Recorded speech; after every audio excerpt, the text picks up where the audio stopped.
And then when you get very, very close up, and these paintings are like 8 by 10 feet, something like that. When you get this close up to a detail, you do see a little bit of brushwork here and there, but very, very little. This is a very nice touch to this painting, when you can search out the details and sort of go beyond the overall effect and find, you know, because the artist had to paint each square inch. It wasn't just an overall thing, of how he must have felt while putting in the drapery and the little needle piercing the cloth and the thread running through the eye of the needle. Slide, please. Then came the Revolution, and following the period of the Revolution, if you understand French history, you had what was later called the Reign of Terror. And one of the leaders was Marat, M-A-R-A-T. And this was a great period of upheaval in France. The pendulum swung too far the other way after the frivolity of the court life. David designed a whole new costume. The furniture was redesigned in the classic manner. Women wore dresses, what is now called empire style. Hairdressing, different hairdos. It was a complete upheaval of customs, manners, dress, costume, everything. But anyway, it was a terrible period too, where, you know, like 80 people a day would be beheaded. And David was quoted at one time saying, "Oh, is that all?" Because he was on the board that signed the death sentence of Louis XVI. But anyway, with the revolutionists and this change in the government, you might find people against it, monarchists, royalists, something like that. Marat had some sort of a skin eczema and had to spend most of his day in medicinal baths, and actually he's in a bathtub here. And the tub was lined with sheets with medicinal dressings and things, and the turban, probably medicinal also, was wrapped around his head. And because he had to spend so much time in the bath, he had this sort of desk erected over the tub so that just really his shoulders and head were exposed. And he received his visitors in this manner all day long. Anyway, this woman, Charlotte Corday, who had sent a note asking for an appointment, and there it is, she was in disagreement of something of the method of government that he has in his hands. As he was reading her declaration, stabbed and killed Marat. And David painted this portrait sort of as a tribute to the martyr. And it is a beautiful thing. Light, sort of subdued tones, still in the classic manner. Each little utilitarian object, like the inkwell and the ink, the pen and the paper, each treated with great care and nobility. Slide, please. Now, to see the difference between different artists, a lesser one, Berthaud, did this etching. And here is Charlotte Corday with her hat sort of maybe knocked askew or at maybe a stylishly rakish angle, with everybody else sort of rushing in and around. This becomes a very mundane scene without any feeling or any emotion whatsoever. But it took a great painter like David to present something. Obviously, he felt very emotional toward this subject. And it took someone like David to present it to really stir the emotions of the people, even though it was a classic painting. Slide, please. And in a close-up, we see the wound in the chest, the beautiful feeling of anatomy. And with the revolution, this wasn't only a revolution in government, but also it was a revolution against the academy that had trained David. And the surprising and ironical thing is that even though they destroyed this academy, David, with his definite, adamant way of painting and presenting things, established an academy just as bad as the one previous to it. Maybe he was good, but their ideas of such a narrow doctrine were not good for the world of art. Slide, please. One of the most stylish ladies of the period was Madame Recamier. In fact, the little sofa that she's sitting on is called a Recamier today. But she commissioned David to do her portrait. And luckily for us, the portrait was left unfinished because it doesn't have the slickness that most of David's work has. The background was left unfinished. But here she is in the style decreed by David, a return to the sort of flowing classic gowns, the simplicity of the furniture, especially from Louis XVI with all the gilt and the carvings and everything. You have a cleanness of line, a flowing beauty. It is doubted that the women went barefooted, but maybe for this portrait, he felt that this was more in character of the Greeks or the classic people. She did not like the portrait because David took some liberties to fit it within his method of classic composition, because she was very proud of her jet black hair, and David didn't think that this would suit the composition and made her sort of a lightish brown with a mass of curls falling. So the portrait, through disagreement between the sitter and the artist, was never finished. The face, the body, most of that was completed, but the furniture and the background left in a sketched-in stage. She finally had another artist more or less copy the same composition, but make her as beautiful as she thought she was. Slide, please. He did many little portraits along the way, all in this same vein of the classic beauty. Any excess of decoration stripped clean. A nice little note of the girl at the sketchbook, glancing up, the reflected light from the window behind, the two figures on the balcony out the window, and why the funny little crack in the pane of glass no one knows except possibly a compositional device. But notice the chair. Beautiful, straight lines, a very graceful thing with the sort of rose-colored throw gently laid over the back of the chair. But notice how, with a little more human feeling to it, the drapery is handled very much like the Hellenistic Greek drapery on the statues. Slide, please.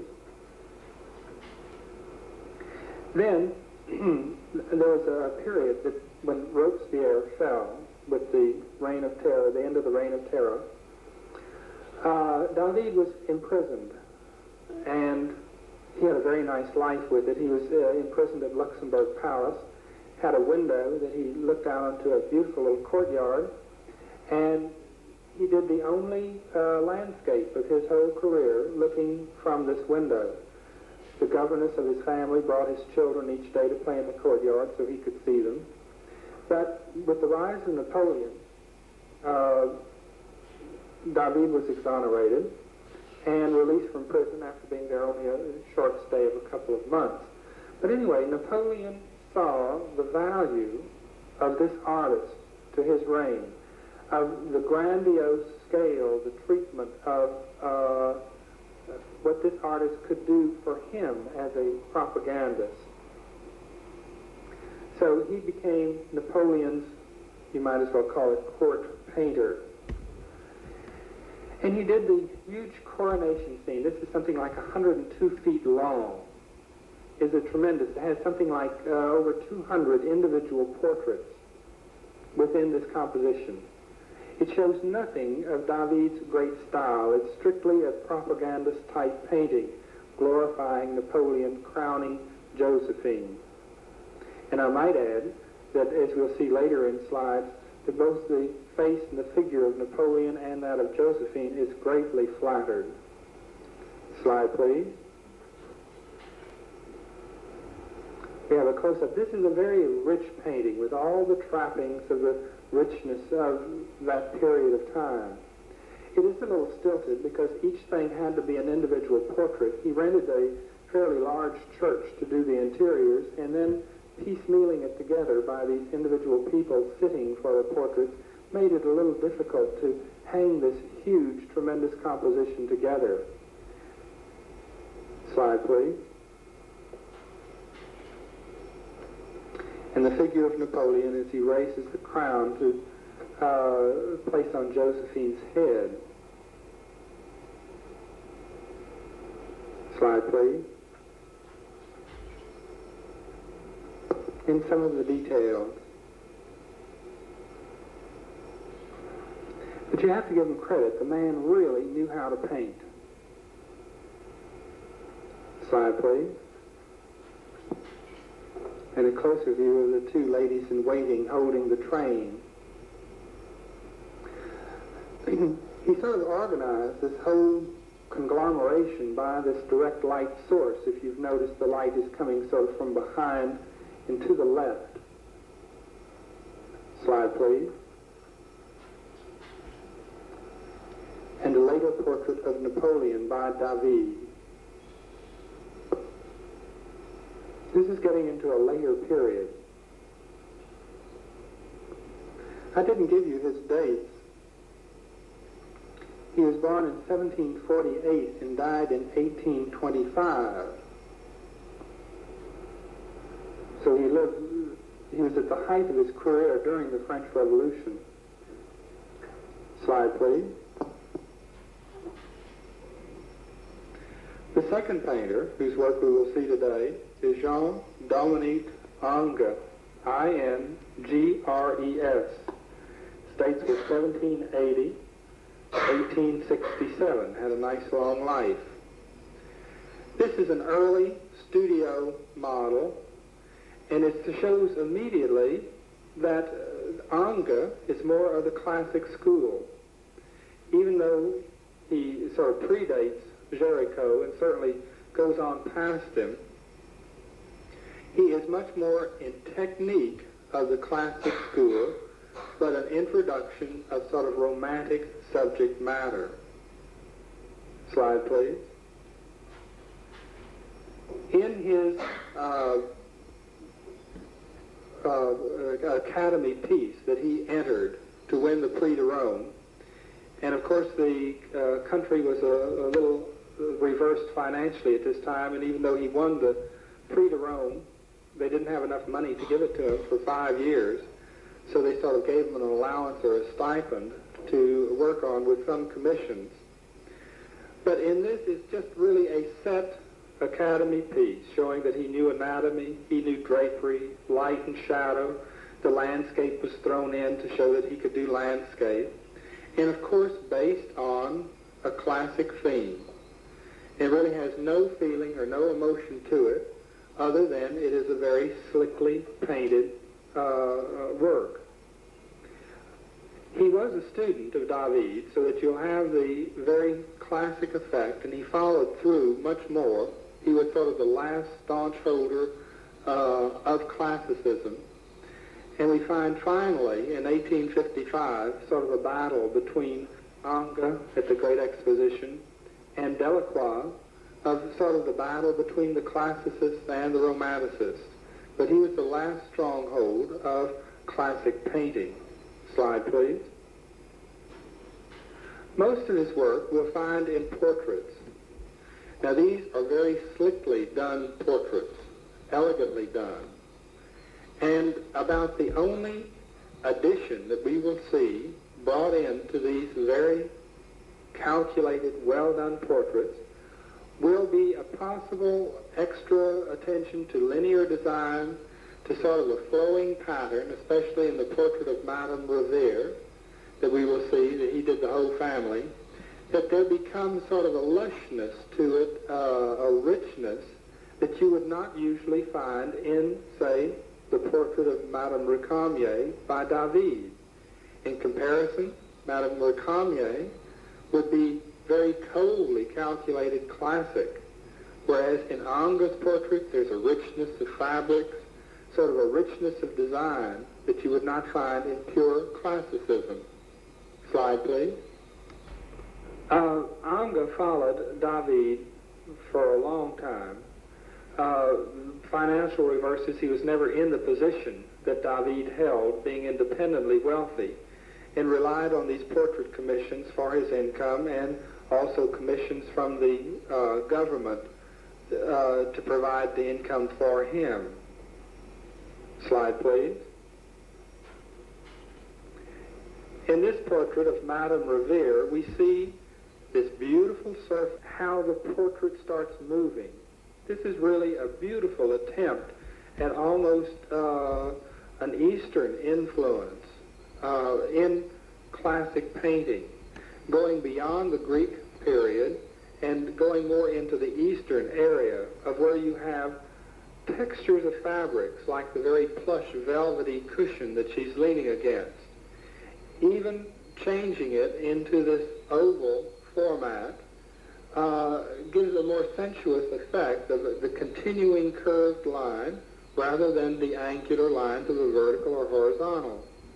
The way the drapery sort of folds in and around, beautifully drawn, beautifully painted. Slide, please. Also, another member of the Revere family was the daughter. And in this, with the cold, cool color scheme of the soft blues and whites, with the beautiful skin, certainly stylized, even though she was young at the time, the attention to all the details, the softness of the fur on the cuff of her dress or the cape thrown over the arms. We still see the empire style of the very simplified dress that was in vogue at that time, and then setting her against this beautiful space of the blue sky and the landscape that provides not so much of an attraction and really not so much atmosphere behind the figure, but just an interesting method of breaking up the surface. Slide, please. He was called upon sometime to do these state pieces, and he would return not only from portraiture, but with these political things, but sometimes later on, as we'll see, his odalisque series, or what really brings in the romantic element in Ange's work. Ange is considered an early romanticist in subject matter, but still a classicist in technique. Slide, please. Throughout his career, and sometimes he reworked them over and over again, he would take the nude female form and stylize it to a degree that we see a resemblance of, say, Botticelli's work. They're not really people. They're sort of painted alabaster carved statues that show very little life effect. They're smooth skinned, the form is well thought out, almost sculptural, but it lacks any emotional quality at all. Slide, please.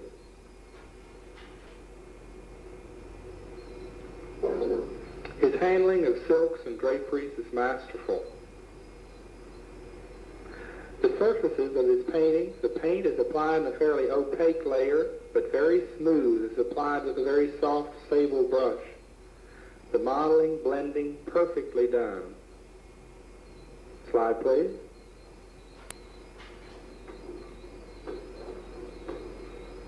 Slide, please. Again, returning to the female, the nude form, he does this from the harem scenes in the North African continent. And this is where you have to say that Ange is a romantic painter by his subject matter. The classicists would certainly have taken nothing of, say, these exotic, faraway places. Their minds would have traveled no farther than ancient Rome or Greece. If he was a true classic painter, he would have painted, say, the Roman women in the baths, if he wanted to portray the nude female form. Slide, please. Returning a little bit to mythology and a very classic pose. Slide, please. And of course, the inevitable portrait. You don't find so much a feeling of the personality, such as you might in a Rembrandt painting. There isn't the greatness there, but there certainly is the greatness of technique. Slide, please. Coronation of one of the popes in the Sistine Chapel. In this one, which is sort of a historical document piece, it's a bunch of portraits, sort of like David's crowning of Napoleon. In this, I think the interesting thing is in the background of where you see the frescoes on the side wall of the Sistine Chapel, and you see a tiny portion of the large in fresco by Michelangelo in the Sistine Chapel. This is sort of an ironic piece, although obviously this is very historically correct. But the Romanticists dropped the classic manner, David as the mentor, and picked up another hero, or two other heroes, which were Michelangelo and Rubens, and their treatment of the figure and their use of color. So here a very classic painter has to include the enemy in the camp of Michelangelo in part of the painting. Slide, please. Again, a story from mythology. The figures are idolized. Slide, please.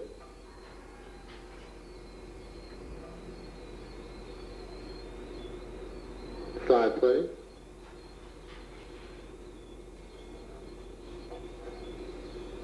Slide, please. Also, I would like you to notice as we go through and entering into the middle of the 19th century, within his portraits, how the costume and how the dress just slightly evolves and changes, especially in the women from the Empire style getting into the more Victorian style during the latter part of his life. Slide, please.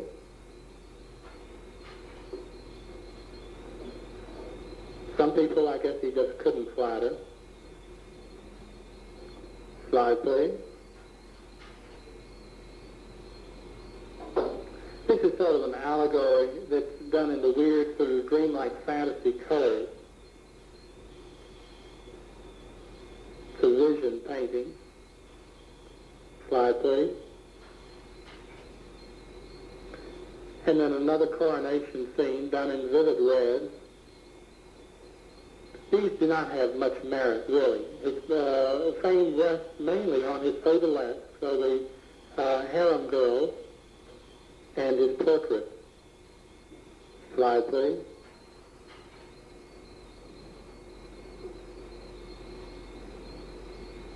Slide, please.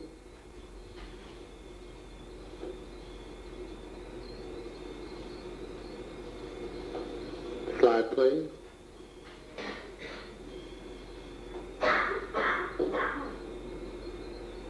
Slide, please. He always throws in that little bit of patterned material to sort of break the monotony of the darkness or the starkness of the portrait. And this is what sort of binds him to the Romanticists, this little bit of extra decoration, the little bit of added richness to the paintings or to the portraits. Notice the hairstyles are changing. Also the gowns are starting to change. Slide, please.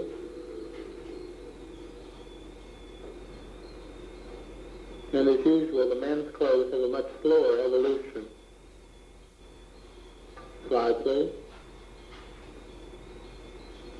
One of the very few religious paintings, and this certainly goes back to Raphael, who was a classic painter, the height of the Renaissance. In fact, he almost copies one of Raphael's Madonnas with the draperies drawn back. Except you have a... Slide, please.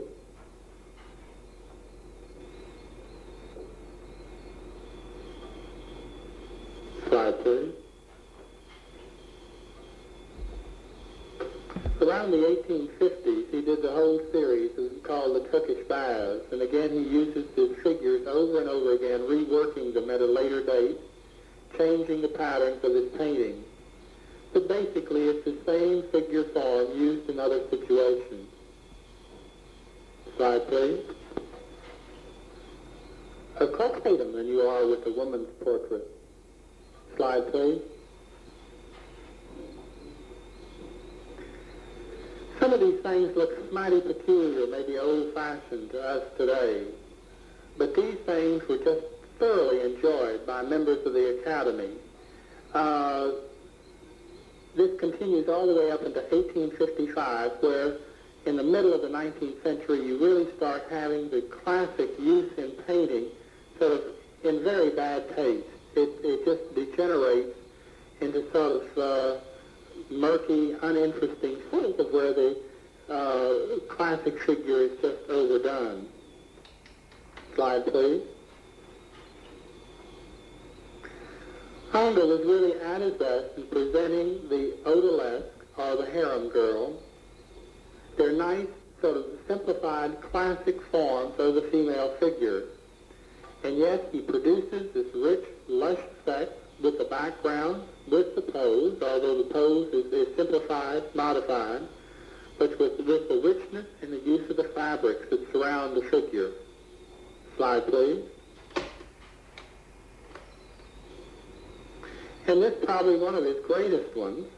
Certainly the pose stirs no imagination. It's as cold as a piece of marble, and yet with the richness and the lushness of the surroundings, it certainly leaves the classic era and becomes a romantic painting. Slide, please. A much later portrait. The hairstyle is completely changed now, as the costume has. We're into the Victorian period, or the middle of the Victorian period. Slide, please. This one he started earlier and then reworked at a much later date. It's very similar to the feeling of the Botticelli Venus figure.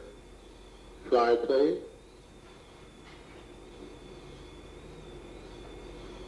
I'm always constantly amazed at the beauty that he handles the fabrics. Slide, please. And coming the full round from the early Empire period of French history, with David dictating the styles and dress of the ladies' costumes, to around the 1860s, where you have a complete Victorian influence, not only in the gowns, the dress, but even in the background. Slide, please.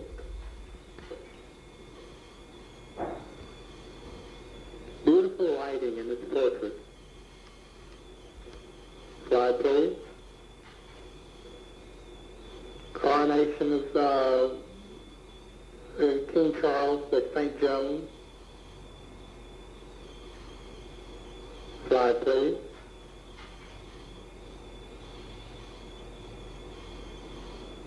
We many times see repetitions of poses that he has used in former portraits. Slide, please. Another one of the Turkish bath paintings. Slide, please. And sort of a return at the end of his life, his most gone out of steam, a return to the earlier style with the allegory painting.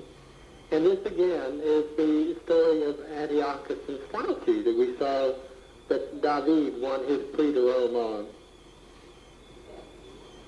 Slide, please. And the figure of Stradinici. A complete return to the Roman classic style of painting. Slide, please. And a very late self-portrait. Slide, please. For our review. For the review, the first artist is Jan van Eyck, V-A-N-E-Y-C-K. Slide. Second Flemish painter was Hans Memling, M-E-M-L-I-N-G. Slide. Another Flemish painter, Peter Bruegel, B-R-U-E-G-H-E-L. Slide. And Peter Paul Rubens, R-U-B-E-N-S. Slide. Dutch painter, Rembrandt, Rembrandt. Slide. And Jan Vermeer, Vermeer. Slide. The Spanish painter El Greco, Elgreco. Slide. And Velasquez, Velasquez. Slide. The first of the Italian painters, the early ones, was Giotto, Giotto. Slide. And Masaccio, Masaccio. Slide. Botticelli, Sandro Botticelli, Botticelli. Slide. Leonardo da Vinci, capital Vinci. Slide. Michelangelo Buonarroti, Michelangelo. Slide. Raphael, Raphael. Slide. Titian, the Venetian painter, Titan. Slide. And Tintoretto, Tintoretto. Slide. Beginning the artist of the French school, Nicolas Poussin, Poussin. Slide. Antoine Watteau, Watteau. Slide. Francois Chardin, Chardin. Slide. Honoré Fragonard, Fragonard. Slide. David, David. Slide, please. And Jean-Dominique Ingres, Ingres. Clear the machine.